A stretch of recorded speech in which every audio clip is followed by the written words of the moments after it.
Good morning. This is ECS-READS. Remember, you can also catch us on our YouTube channel, ECS-READS, and you can read along with us at any time on that YouTube channel or here on Facebook. Got Studying a Glacier is a book we're going to read today.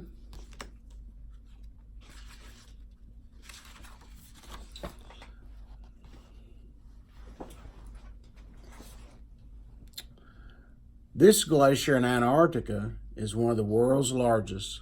Dr. Ian Willens and his team marched across the flat Arctic glacier. Their line leader poked the hard snow in front of them with a pole. He was checking for deep cracks called crevasses. The cracks were hidden under the snow. The team was tied to their leader with rope. They had to trust him. To fall into a crevasse would mean death. Glaciers carved Yosemite Valley in California. What are glaciers? Glaciers are bodies of ice that form from buildup of snow. Because they are so heavy, glaciers can spread or flow. It may take hundreds of years for a glacier to move just 1 foot. Still, moving glaciers have carved out valleys. They have cut off huge parts of mountains. Melting water from pools at this Alaskan glacier. Glaciers can also cause big changes in the sea. When the air temperature warms, glaciers melt.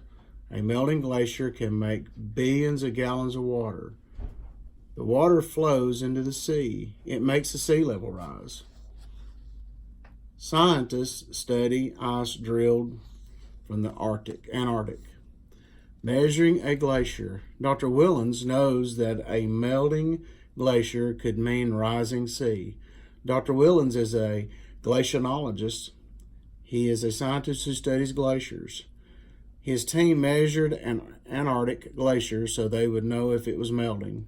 Then they would predict whether the sea would rise.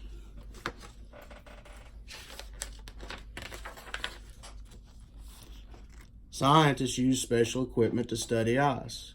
To measure the glacier, Dr. Willens' teams need to drill a hole. Finally, the team of scientists found their spot.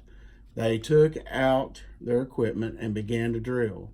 The drill melted a hole 15 meters, 50 feet, into the thick ice. Then the team lowered the marker into the hole. The marker froze quickly into place. Fun fact, temperatures in Antarctica hardly ever rise above freezing. That's why layers of snow and ice continually build up over millions of years to form a continental glacier or ice sheet. Scientists set up a research camp in Antarctica. The team packed up. They returned to their snowmobile.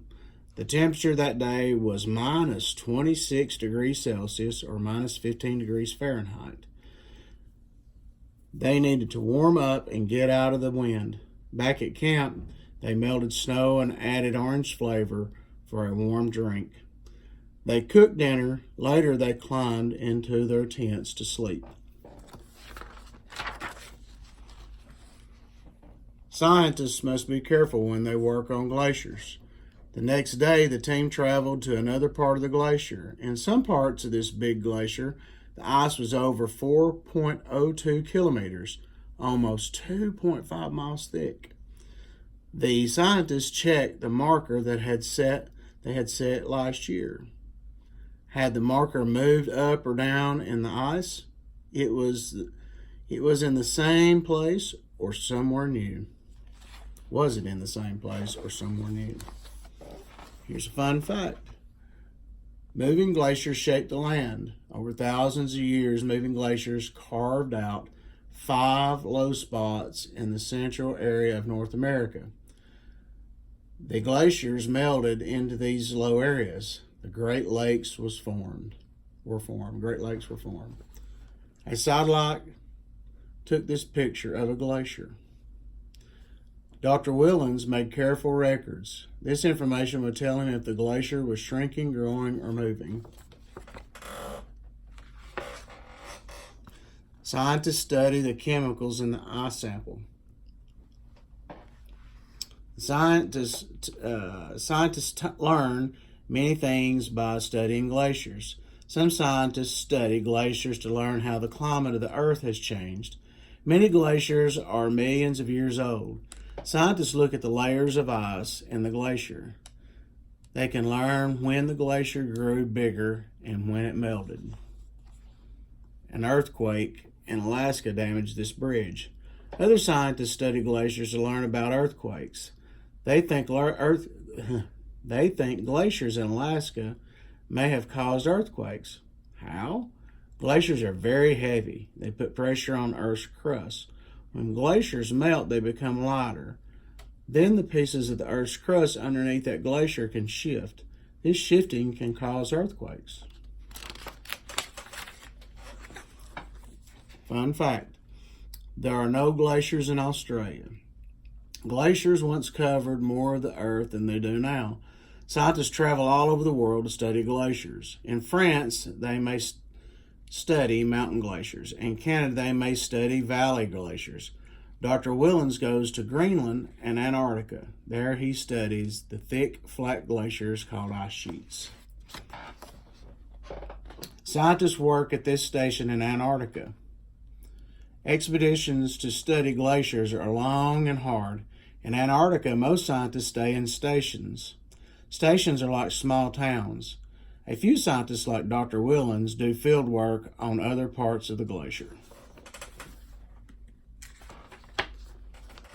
A blizzard in Antarctica covers this camp in snow.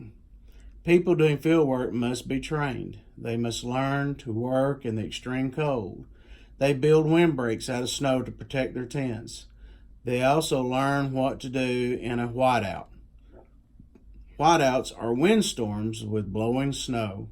They can be so bad you cannot even see your feet. A team of dogs pulls a sled across the Antarctic snow. Dr. Willens reads books about Arctic explorers. Dr. Willens read books about Arctic explorers when he was young. He liked their adventures. He studied glaciers because he wanted to have adventures too. He also knew that studying glaciers would help people. Knowledge of glaciers helps us figure out the past, present, and future of our Earth. The end. Remember, you can pick this book up in our school cafeteria into the areas and take them home and read them anytime you like. Bring them back and share. Thank you.